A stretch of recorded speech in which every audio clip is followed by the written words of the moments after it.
You know, there are moments in life when everything changes in the space of a heartbeat. Literally, in Buford Thompson's case. But I'm getting ahead of myself, as storytellers often do when they're eager to share something that's been weighing on their mind like a favorite recipe they can't wait to pass along.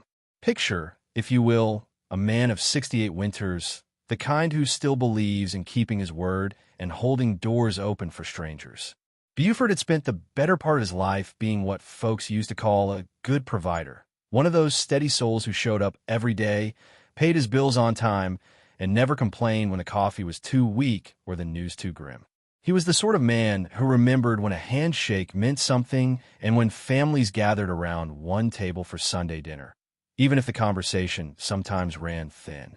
But life, as it has a way of doing, was about to teach Buford Thompson a lesson he never saw coming. The pain arrived like an unwelcome visitor on a January morning in Dallas, splitting through Buford's chest with all the subtlety of a freight train. One moment he was Buford Thompson, reliable husband and father. The next he was just another soul fighting for breath in a hospital bed, tubes and wires making him look like something from a science fiction picture show. Now, I've always believed that hospitals have a particular way of stripping away all our pretenses. There you are in one of those gowns that never quite close properly, reduced to your most essential self. For Buford, waking up in that sterile white room was like surfacing from a dream he couldn't quite remember, except this dream had lasted 47 seconds while his heart forgot how to beat. "Mr. Thompson," said Dr. Carter, a woman with the kind of calm competence that comes from years of delivering news, both good and difficult. "You've had quite a journey. Triple bypass surgery. Your heart stopped for 47 seconds during the procedure." 47 seconds. Funny how such a small number can feel so enormous when it represents the difference between being here and being, well, somewhere else entirely. As Buford lay there, counting ceiling tiles and listening to the steady beep of machines that had become his temporary companions, he did what any reasonable person might do. He reached for his phone to let his family know he was alive. After all, this was the sort of news you share with the people who matter most, the ones who've been by your side through thick and thin, sickness and health, and all those other promises people make when they're young and believe in forever. The family group chat, modern life's answer to the old party line, where everyone could listen in on everyone else's business, seemed like the natural place to start. Buford typed carefully with fingers that still felt uncertain. "Hi everyone. I'm being discharged today. Could someone pick me up from the hospital?" He set the phone aside and waited, the way people used to wait for letters in the mail or for the phone to ring with news from distant relatives. There's something hopeful about waiting when you believe good news is coming. Scott's reply came first, quick as a summer thunderstorm. "Call a taxi. I'm watching TV." Now, I've heard plenty of stories in my time, and I know that sometimes people say things they don't mean when they're caught off guard. Maybe Scott was in the middle of something important. Maybe he didn't understand the gravity of the situation. Maybe he was just having one of those days when nothing seems to go right. But then Susan chimed in. Susan, who had promised to love, honor, and cherish through better and worse, with words that would have been funny if they weren't so cutting. "Stay another month in the hospital. It's so nice without you." There's something particularly devastating about silence when you're expecting symphony. Buford sat in that hospital bed, phone in his lap, and felt something shift inside him that had nothing to do with his recent surgery.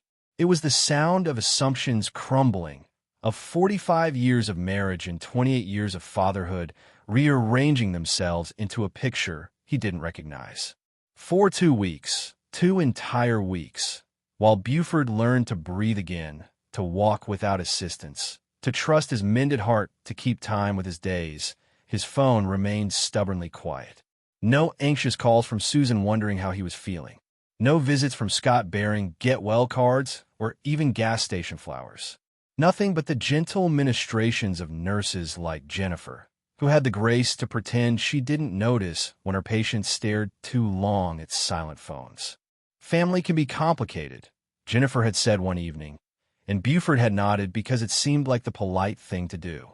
But complicated wasn't quite the right word, was it? Complicated was when your wife preferred one brand of coffee over another, or when your son couldn't decide on a career path. This was something else entirely. During those quiet hospital days, memories have a way of surfacing like bubbles in a pot of simmering soup. Buford found himself thinking about that Harley-Davidson he'd sold in 1982 when Scott was just a baby. Beautiful machine, chrome so bright it hurt your eyes on sunny days, engine that purred like a contented cat. But babies need cribs, not motorcycles, and the bike had to go. Just temporary, he'd told himself. Just until things settled down. He thought about Paris too. Those travel brochures Susan had torn up in 1995 when Scott's college expenses arrived like bills from a fancy restaurant where you never got to eat. Europe will always be there, she'd said, tears streaming down her face. But Scott's education won't wait. And oh, the business loan of 2010, when Scott's grand plans had required Buford to put their house up as collateral. 6 months, Dad. Maybe less. This is our ticket to Easy Street. For months later, Scott's graphic design business had folded like a lawn chair in a windstorm, leaving Buford to work 3 extra years to pay off what remained. Funny how generosity can become a habit, like reaching for your wallet every time someone mentions being short on cash. 45 years of reaching, and he'd somehow taught his family to expect his hand to be there, reliable as sunrise, dependable as tomorrow's weather report. The day of Buford's discharge arrived with the kind of crisp January sunshine that makes everything look possible. He packed his few belongings: reading glasses, a paperback novel he'd barely touched, pajamas that still smelled faintly of home, and prepared to return to the life he'd temporarily left behind. The taxi driver was a weathered man with kind eyes and the sort of patience that comes from ferrying people between their troubles and their hopes. "Rough day?" he asked, glancing in the rearview mirror as they pulled away from the hospital. "Rough 45 years, Buford heard himself say, surprising them both. Home looked exactly the same from the outside. White siding, green shutters, the lawn he'd mowed every Saturday for 20 years. But stepping through that familiar front door was like walking into someone else's life. The mail was scattered carelessly on the entry table. Susan's shoes lay where she'd kicked them off, beside Scott's muddy sneakers that had apparently never met a doormat they respected. The living room told a story Buford wasn't prepared to read. Scott's gaming equipment had exploded across the space like a teenager's bedroom, complete with energy drink cans arranged in an impressive pyramid on what used to be Buford's coffee table. Pizza boxes were stacked beside his favorite recliner. The chair he'd bought with overtime money 15 years ago, back when overtime money went towards small luxuries instead of other people's mistakes. But his study, his personal sanctuary where family photos gathered dust and his safe-held documents he'd once thought mattered, had been converted into storage. Boxes of Susan's craft supplies covered his desk. Scott's old computer equipment colonized his bookcases. They turned his private space into their personal closet, as if his potential absence was just another opportunity for expansion. Buford sat heavily in the one chair they hadn't claimed and opened his safe with fingers that knew the combination by heart. Scott's birthday, naturally. Inside, his will waited in its blue legal folder, filled with careful provisions for a beloved wife and cherished son. People who would inherit his life's work, his careful savings, his decades of sacrifice. He read those provisions now with new eyes, seeing them not as expressions of love, but as evidence of his own spectacular blindness. How do you love people who find your presence less pleasant than your absence? How do you cherish those who see you as an inconvenience to be managed rather than a person to be valued? Jonathan Hale's law office occupied the 15th floor of a downtown Dallas high-rise, all mahogany and brass, and the sort of quiet competence that comes from years of helping people navigate life's more challenging decisions. Buford had spent a week researching estate attorneys and charitable foundations, approaching this task with the same methodical care he'd once applied to household repairs and tax returns. The American Heart Disease Foundation had caught his attention immediately, an organization dedicated to helping families during cardiac emergencies, people who understood that life was precious and support was essential. Everything his own family had failed to grasp. "You want to leave everything to charity?" Hale asked, raising an eyebrow with professional surprise.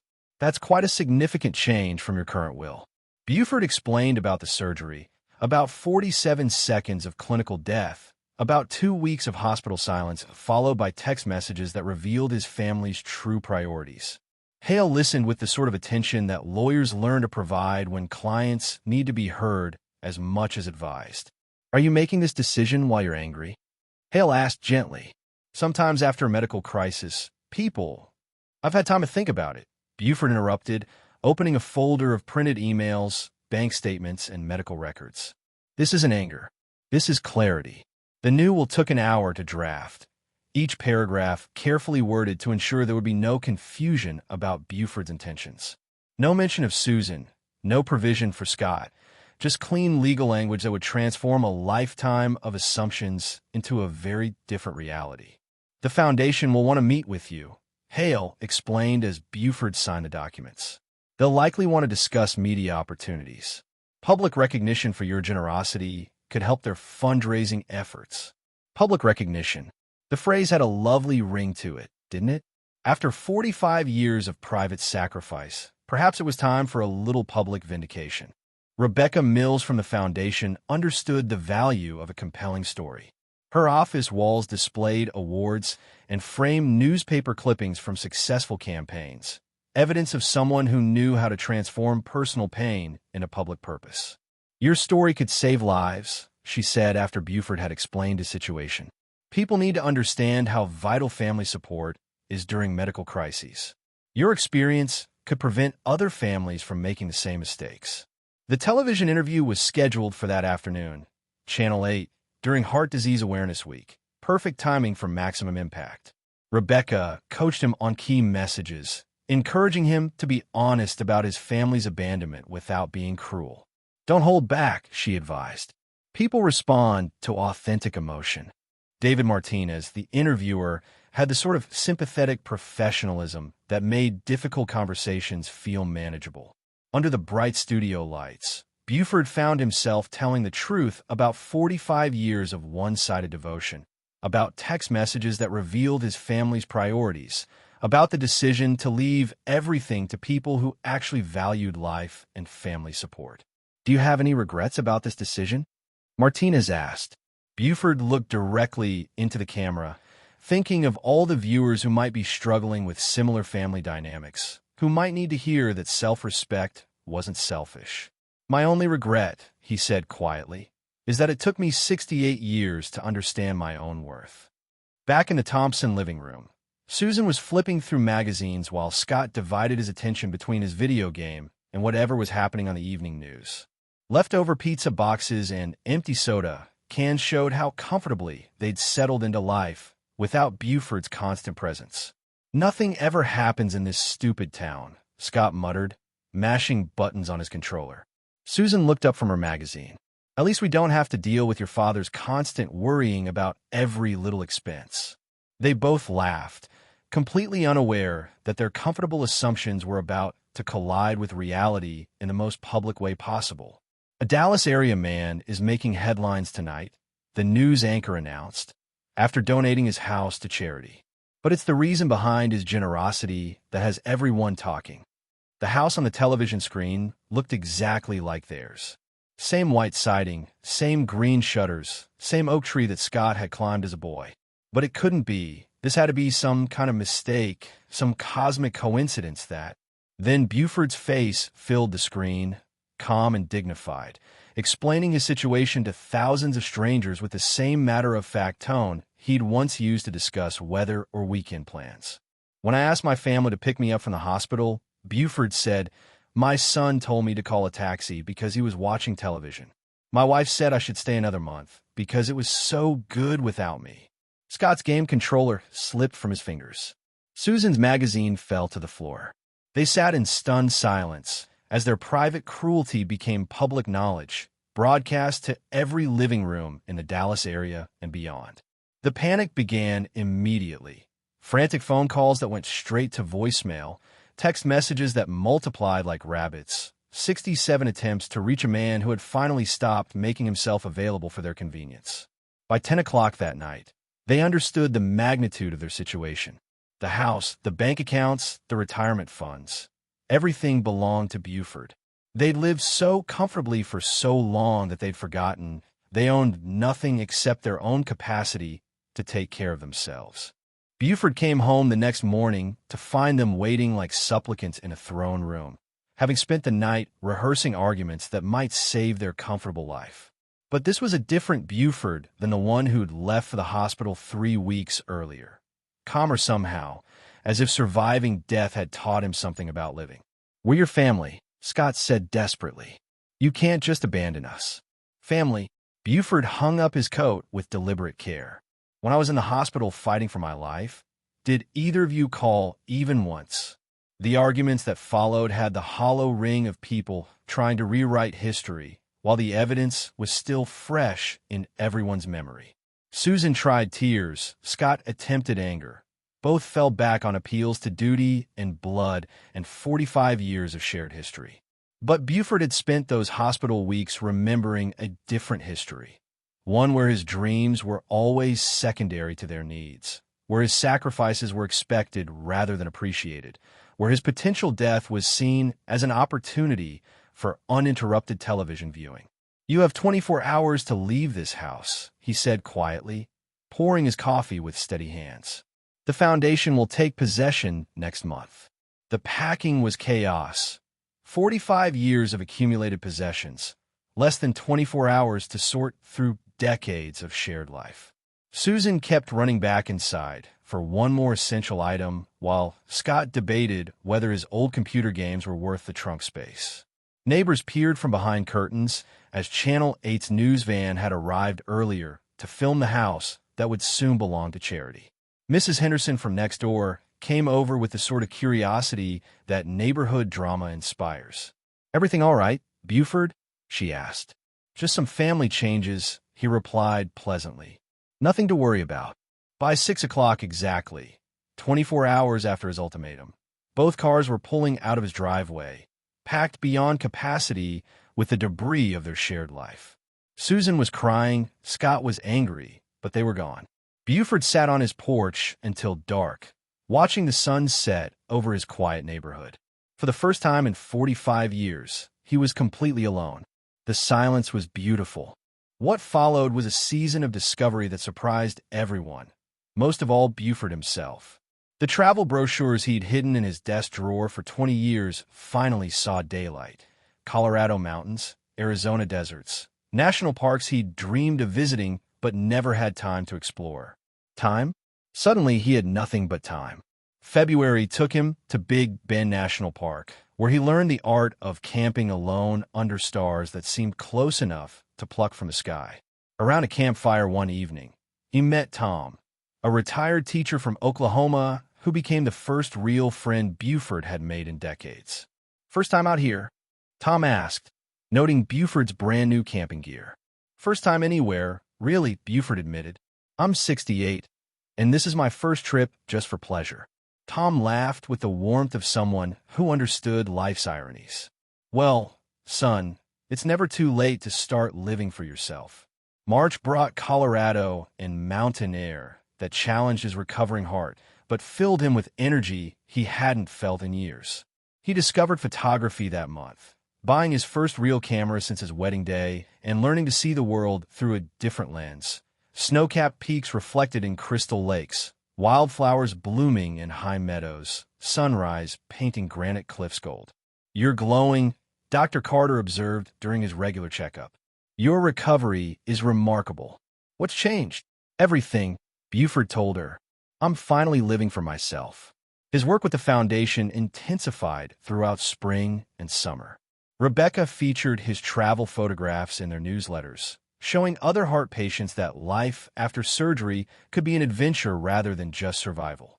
But his favorite part was talking to new heart patients, men and women facing surgery, terrified and alone.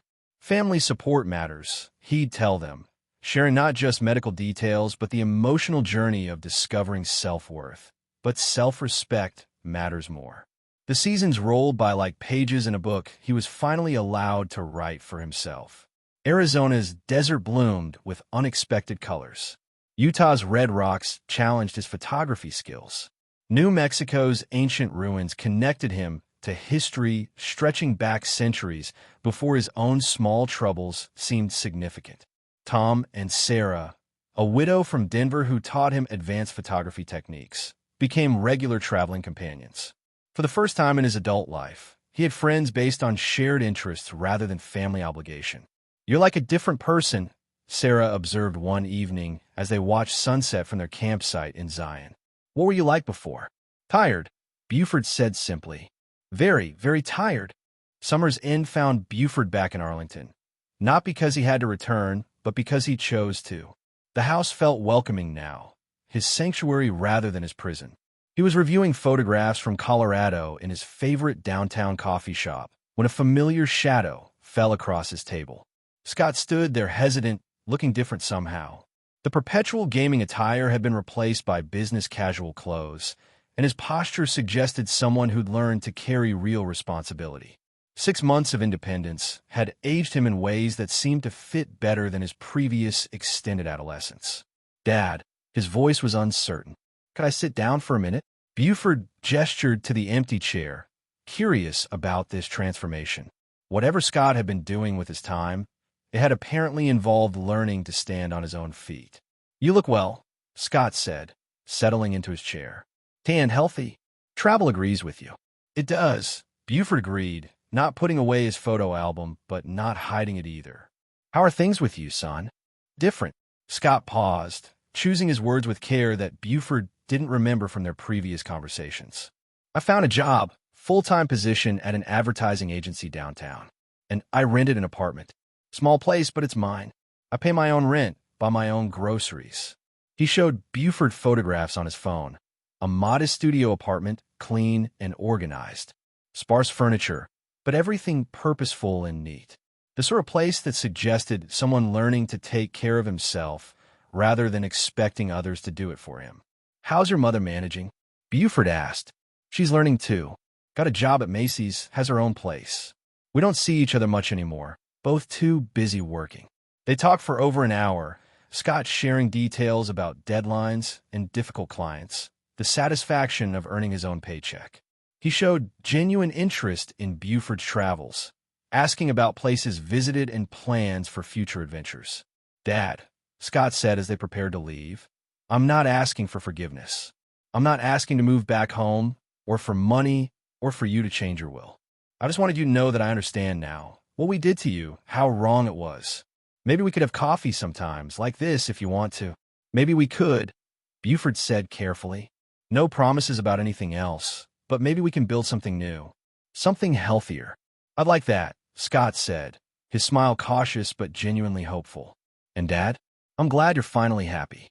Some stories end with grand gestures and dramatic reconciliations, all loose and tied up neat as a Sunday bow tie. But life, as any good storyteller knows, is messy and more interesting than that. This story ends with something more valuable than a perfect ending. It ends with the quiet satisfaction of a man who learned to value himself as much as he'd once valued others. Buford drove home through Arlington's familiar streets, past the coffee shop where he'd just shared an honest conversation with his son, past Mrs. Henderson's house where she waved from her garden, past the Hart Foundation office where Rebecca was planning next month's awareness campaign. Home to a house that was finally, truly his own. The sun was setting as he pulled into his driveway, painting the sky the same colors he'd photographed in Colorado. Beautiful, peaceful, and entirely his own. Tomorrow he was planning a trip to Arkansas, exploring the Ozark Mountains. Next month, maybe Maine for fall foliage photography. His phone buzzed with a text from Tom. "Sarah found a great campsite in Utah for October. You interested?" He typed back, "Absolutely. Send me the details." 6 months ago, he'd been a dying man ignored by his family. Today, he was alive, healthy, and surrounded by people who chose to be in his life rather than people who felt obligated to tolerate his presence. The difference, he learned, was everything. And maybe, just maybe, there was room in his new life for the possibility that love could grow in healthier soil than mere obligation. Maybe Scott's transformation was genuine. Maybe Susan would find her own path to independence and dignity. Maybe family could be redefined by choice rather than accident of birth. Or maybe not.